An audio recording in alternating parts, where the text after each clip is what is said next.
Ons het nou al geleer die at woorde, an woorde, as woorde. So nou gaan ons bietjie kyk of ons woorde ken en of ons ook 'n lekker aktiwiteit daarmee kan doen. So, ek het die klankies vir julle geskommel en prentjies bygeset en jy moet probeer om die regte woord te skryf.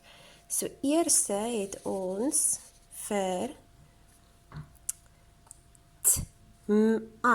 Nou daar is 'n prentjie van 'n mat. So jy moet kyk of jy daai klanke reg kan skommel aan hierdie kant en dit reg oorskryf mat. Dan het ons vir Nou daai is 'n prentjie van 'n man. So jy moet probeer om die woordjie man te skryf.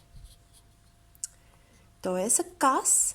Ons het vir Jy kan probeer om met daai klankies die woordjie kas te skryf.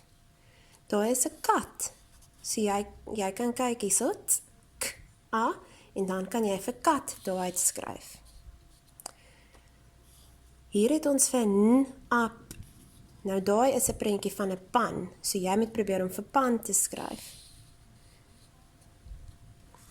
Hier het ons vir daai is 'n lat. So jy moet probeer om lat te skryf. En laaste het ons Hierdie is 'n kan, so jy kan die woordjie kan uit daai klanke uitskryf.